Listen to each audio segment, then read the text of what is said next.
Bismillahirrahmanirrahim. Assalamualaikum warahmatullahi. Innal hamdalillah nahmaduhu wa nasta'inuhu wa nastaghfiruh wa na'udzu billahi min shururi anfusina wa min sayyiati a'malina. May yahdihillahu fala mudilla lahu wa may yudlilhu fala hadiya lahu. Asyhadu an la ilaha illallah wahdahu la syarika lahu wa asyhadu anna sayyidana Muhammadan abduhu wa rasuluh. Allahumma salli ala sayyidina Muhammad wa ala ali sayyidina Muhammad. Assalamualaikum warahmatullahi wabarakatuh.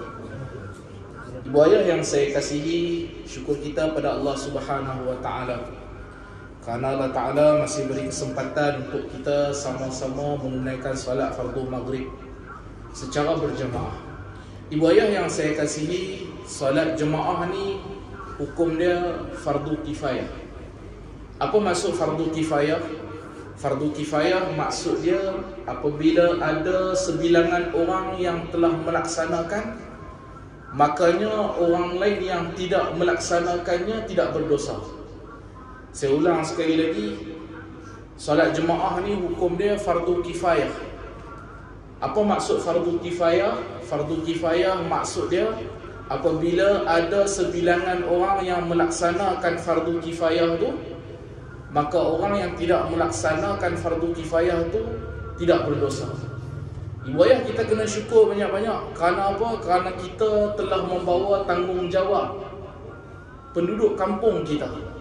Kalau penduduk kampung kita ada 1000 orang, makanya kita telah menanggung dosa 1000 orang. Besar tanggungjawab serta pahala yang kita laksanakan. Makanya ibu ayah, jangan berasa kecil dan jangan berasa berat. Kerana apa? Kerana kalaulah tentera itu digeruni ataupun disanjungi kerana hebatnya mereka mempertahankan kedaulatan, keamanan negara kita, maka kita yang salat berjamaah telah mempertahankan penduduk kampung kita daripada mendapat dosa. Masya Allah, tabarakallah. Kena syukur banyak-banyak. Ibu ayah yang saya kasihi, bila kita nak menuntut ilmu, antara tujuan kita datang ke surau kampung berbuluh laut yang kita cintai ini, kita berniat, aku tuntut ilmu, aku datang ke surau ini kerana Allah Subhanahu wa taala. Bukan kerana aku telah tua, bukan kerana aku tak mau dengar bini aku berleter di rumah, bukan kerana mak ayah aku paksa, bukan kerana aku nak dilihat baik, bukan kerana aku nak dilihat bagus, tetapi aku datang ke surau ni kerana Allah Subhanahu wa taala. Apabila kita datang kerana Allah Ta'ala, makanya Allah Ta'ala akan mencatat kita salah seorang daripada orang yang mukhlisin. Apa maksud mukhlisin? Maksudnya orang yang ikhlas. Dan syurga itu tidak ternilai, tidak terbayar dengan amalan kita. Sekiranya kita tunggang terbalik solat 5 hari, 5 kali solat, 5 waktu sehari semalam, ditambah dengan solat-solat sunat, belum tentu menjadi mahal ataupun menjadi tiket untuk kita ke syurga. Kerana apa? Kerana syurga itu terlalu bernilai sehingga tak ternilai.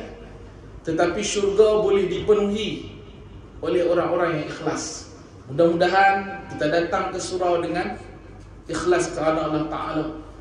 Sengaja aku datang ke surau kerana Allah Ta'ala. Ibu ayah yang saya kasihi, Malik bin Dinar pernah menyebutkan di dalam kitab Matlaq Badrain, muka surat 6 dan 7, Malik bin Dinar. Malik bin Dinar ni siapa? Malik bin Dinar ni bukan Malik kampung kita, bukan Malik kampung sebelah. Malik bin Dinar ni, kalaulah kita nak buat perbandingan ataupun nak bagi faham, kalau nak bagi faham, Ibu ayah kenal tak Cristiano Ronaldo? Sebut Cristiano Ronaldo, siapa tak kenal? Tambah-tambah kalau peminat bola. Saya bukan peminat bola, tapi saya kenal. Ibu ayah, Cristiano Ronaldo dalam satu sidang media, kalau ibu ayah ada Facebook, ada TikTok, ada YouTube, ada satu gambar dalam satu sidang media. Ni kawan saya cerita kat saya, Cristiano Ronaldo satu sidang media tu, dekat atas meja dia, ibu ayah kalau tak faham saya punya logat, ibu ayah boleh minta ulang. Saya cuba guna logat biasa. Dalam satu sidang media tu, ibu ayah, dekat atas meja dia tu, macam biasalah ada mic kan untuk dia bercakap, dan depan dia tu ada air Coca-Cola kalau tak silap saya, dan ada air mineral. Nak sebut pun payah, Cristiano Ronaldo, kalau boleh sekarang mungkin CR7 kan, CR7 Cristiano Ronaldo. Adik kenal tak Ronaldo? Kenal kan? Haji kenal Haji Ronaldo? Mesti kenal kan? Atas meja dia ada air Coca-Cola dan ada air mineral. Cristiano Ronaldo dia tak bercakap pun. Dia ambil air Coca-Cola tu, dia ubah pergi tepi. Ubah pergi tepi ke ataupun letak ke bawah kalau tak silap. Kalau ubah pergi tepi. Daripada tengah ni dia ubah pergi sini. Kemudian dia ambil air mineral. Ibu ayah, Cristiano Ronaldo tak bercakap. Ibu ayah tahu tak apa jadi pada saham Coca-Cola? Hanya kerana Cristiano Ronaldo ubah botol Coca-Cola daripada sini ke sini dan letak air mineral, saham Coca-Cola jatuh. Hebat tak Cristiano Ronaldo? Pengurusi boleh bagi saham Coca-Cola jatuh tak? Siapa pun kita, hebat mana pun kita, kan? Ubahlah Coca-Cola, tak jatuh saham Coca-Cola. Tapi Cristiano Ronaldo, dia ubah saja, dia tak cakap pun. Koklah dia kata, tuan-tuan, jangan minum air Coca-Cola. Sebab apa? Separuh daripada air Coca-Cola tu gula. Dia tak cakap pun. Dia cuma ambil, dia ubah, letak sebelah. Jatuh saham Coca-Cola. Kalaulah boleh dibuat perbandingan, Malik bin Dinar macam tu pula. Bukannya Malik kampung kita, bukannya Malik kawan kita. Kehebatan Malik bin Dinar tu, kalaulah nak bagi kita faham, macam Cristiano Ronaldo. Satu tokoh yang boleh bila dia bercakap boleh merubah dunia. Seorang tokoh yang bila dia bercakap memberi kesan kepada dunia. Itulah Malik bin Dinar. Apa Malik bin Dinar kata? Malik bin Dinar kata, man a'ana talibal ilmi. Malik bin Dinar kata, siapa-siapa yang menolong orang yang menuntut ilmu, a'tahu Allahu kitabahu biyaminih. Malik bin Dinar kata, siapa-siapa yang menolong orang yang menuntut ilmu, a'tahu Allahu kitabahu biyaminih. Allah Ta'ala akan memberi surat amalannya dengan tangan kanannya. Tuan, kita ni hidup paling lama 63 tahun. Haji umur berapa Haji? 67. Ada yang umur 70. Paling lama pun kalau kat Malaysia ni, yang tokoh yang kita terkenal, Tun Mahathir. Tahun ni umur dia berapa Haji? 97, 98 kan? Paling lama pun 100 tahun dah umur kita. Dan kita semua akan balik. Ibu ayah, bila kita balik kepada Allah Ta'ala di hari akhirat esok, orang yang bahagia, orang yang boleh dapat syurga, orang yang ada potensi masuk syurga adalah orang yang apabila Allah Ta'ala bagi buku amalan dia dengan kanan. Siapa yang Allah Ta'ala bagi buku amalan dia dengan kanan, confirm syurga. Malik bin Dinar kata apa ya buaya? A'tahullahu kitabahu biyaminih. Allah Ta'ala akan memberi surat amalannya dengan tangan kanannya. Ibu ayah, pengurusi kita, ahli jawatan kuasa kita di surau ni, pulun apa? Cuba 1001 usaha untuk mengajak kita, mengajak anak-anak kita, mengajak jiran-jiran kita, mengajak kaum keluarga kita, mengajak penduduk kita untuk apa? Untuk tuntut ilmu. Maka pengurusi dan jawatan kuasa surau kita mengadakan kelas-kelas ilmu, dan antaranya malam ni Malik bin Dinar kata apa? Man a'ana talibal ilmi, siapa-siapa yang membantu pengurusi kita, ahli jawatan kuasa surau kita, mungkin dia orang tak boleh mengajar macam ustaz mengajar, tapi apa dia buat? Dia bantu datangkan ustaz untuk mengajar. Malik bin Dinar kata apa? Man a'ana talibal ilmi, siapa-siapa yang menolong orang yang menuntut ilmu, a'tahullahu kitabahu biyaminih. Allah Ta'ala akan bagi buku amalan yang kanan, confirm syurga. Allahumma amin. Malik bin Dinar kata apa lagi? Malik bin Dinar kata, wa man ahabba talibal ilmi. Ustaz, sikit-sikit sebut pengurusi, sikit-sikit sebut AJK. Ni kami yang datang memeriahkan masjid surau ni. Kalau pengurusi ajak, AJK ajak kami datang surau, kalau kami tak datang, pengurusi dan surau nganga duduk depa saja. Maksud dia, pengurusi surau masjid, pengurusi dan ahli jawatan kuasa surau berperanan, kami juga berperanan. Takkan nak cerita pasal ahli jawatan kuasa, ceritalah pasal kami juga. Malik bin Dinar kata apa? Malik bin Dinar kata, man ahabba talibal ilmi, siapa-siapa yang mengasihi orang yang menuntut ilmu, faqad ahabbal anbiya'a, sesungguhnya dia mengasihi para nabi. Ibu ayah, kalau ibu ayah tak suka dengan ilmu, ibu ayah nak duduk ke dalam majlis ilmu? Dah, confirm dah. Kita takkan duduk dengan orang yang kita tak suka. Kita takkan buat benda yang kita tak suka. Kita takkan lakukan apa yang kita tak ada interest. Malik bin Dinar kata apa? Wa man ahabba talibal ilmi, siapa-siapa yang suka, cinta, kasih kepada orang yang menuntut ilmu, faqad ahabbal anbiya'a, sesungguhnya orang yang kasih cinta pada ilmu ni, dia kasih kepada para nabi. Siapa tu? Tuan-tuan, Malik bin Dinar kata apa lagi? Wa man ahabbal anbiya, bila tuan-tuan kasih, sayang, suka, cinta kepada ilmu, kepada penuntut ilmu, kana ma'ahu, siapa yang kasih kepada cinta, kasih pada ilmu, dia tu seperti kasih pada para nabi. Wa man ahabbal anbiya kana ma'ahu, siapa yang kasih pada nabi, dia akan bersama dengan nabi. Kana ma'ahu. Wa man abghada talibal ilmi, kata Malik bin Dinar lagi, dia kata apa? Dia kata siapa-siapa yang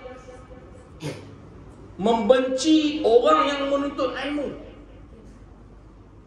Wa man abghada talibal ilmi, siapa-siapa yang benci kepada ilmu, benci kepada penuntut ilmu, faqad abghadal anbiya'a, maka sesungguhnya dia membenci para nabi.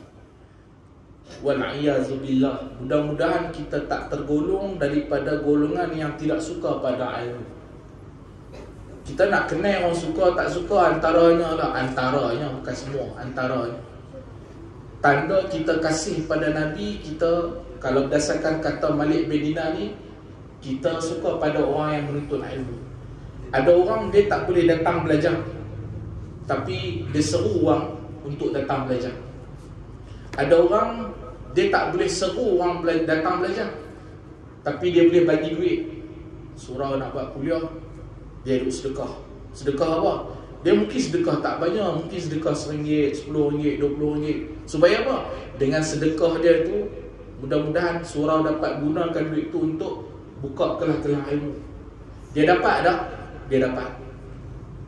Tapi ibu ayah, kita jangan jadi orang yang satu lagi. Apa dia orang satu lagi?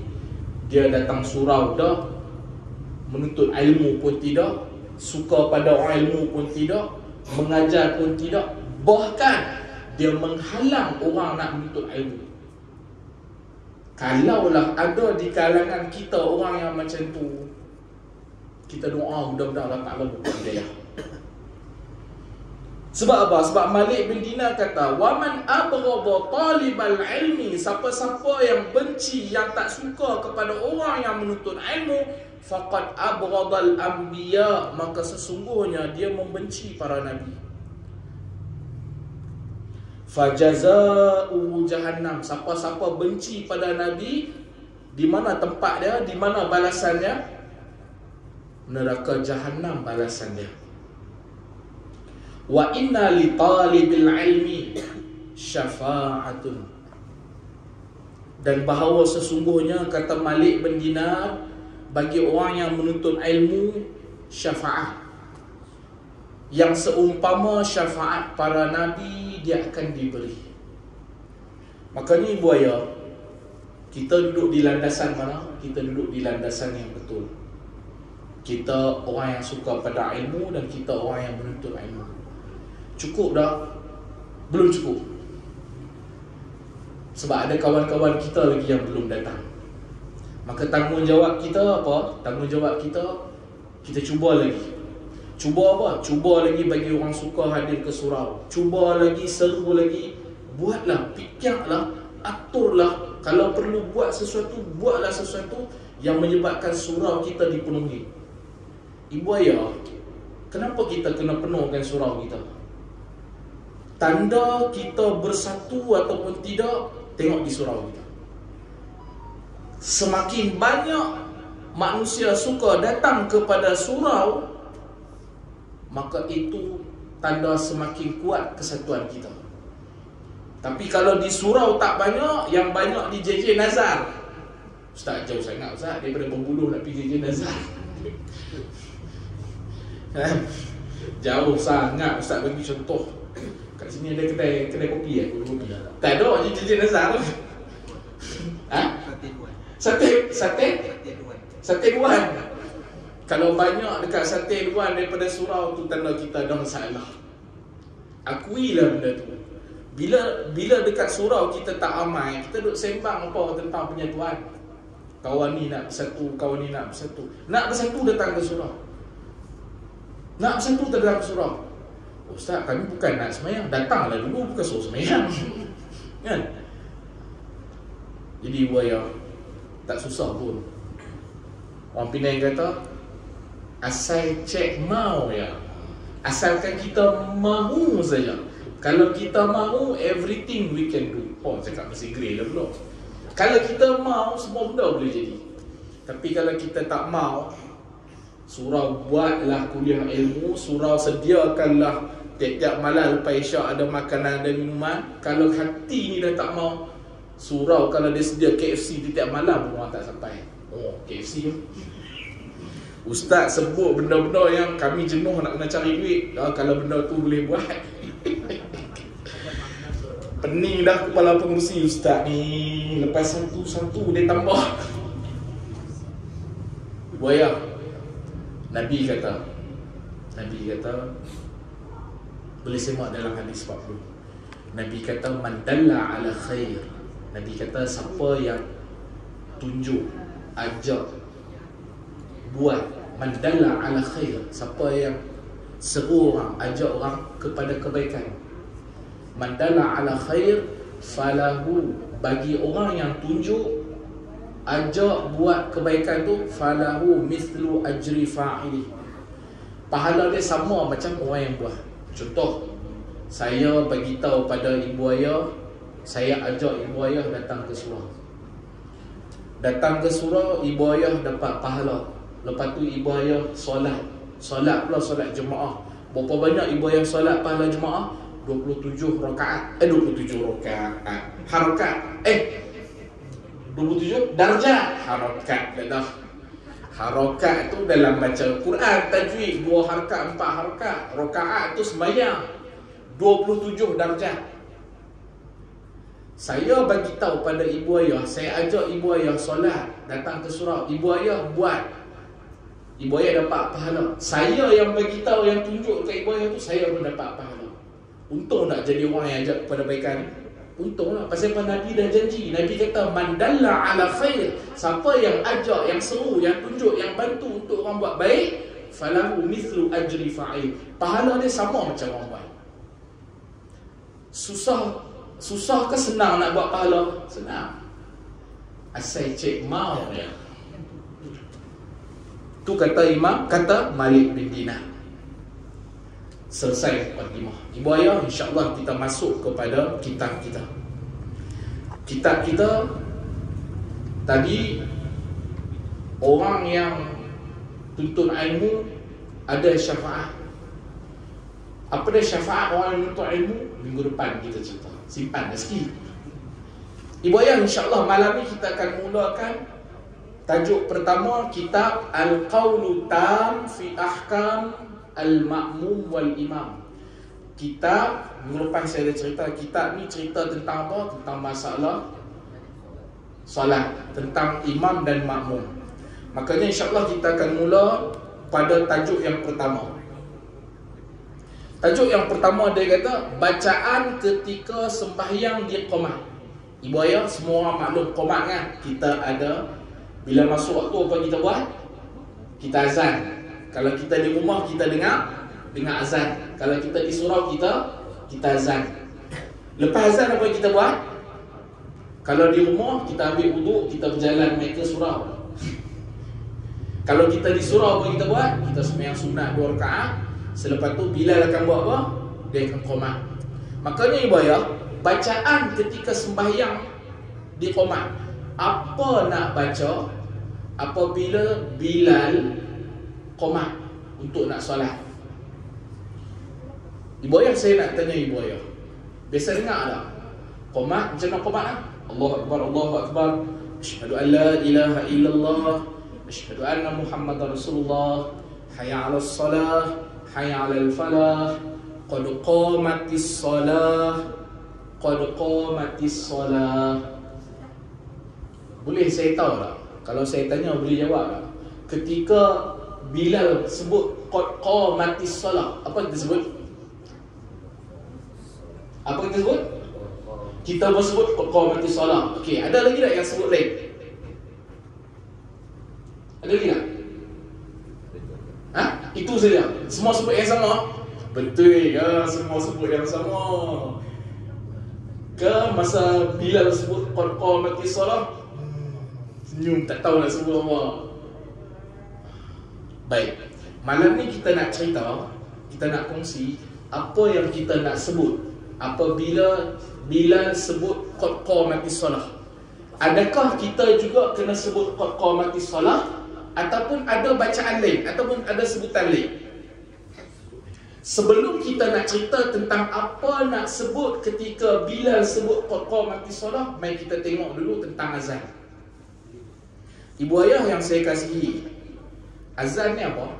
Azan ni kita seru, kita nak panggil, kita nak kasih tahu. Kita nak kasih tahu apa? Dah masuk waktu. Ibu ayah pernah dengar tak?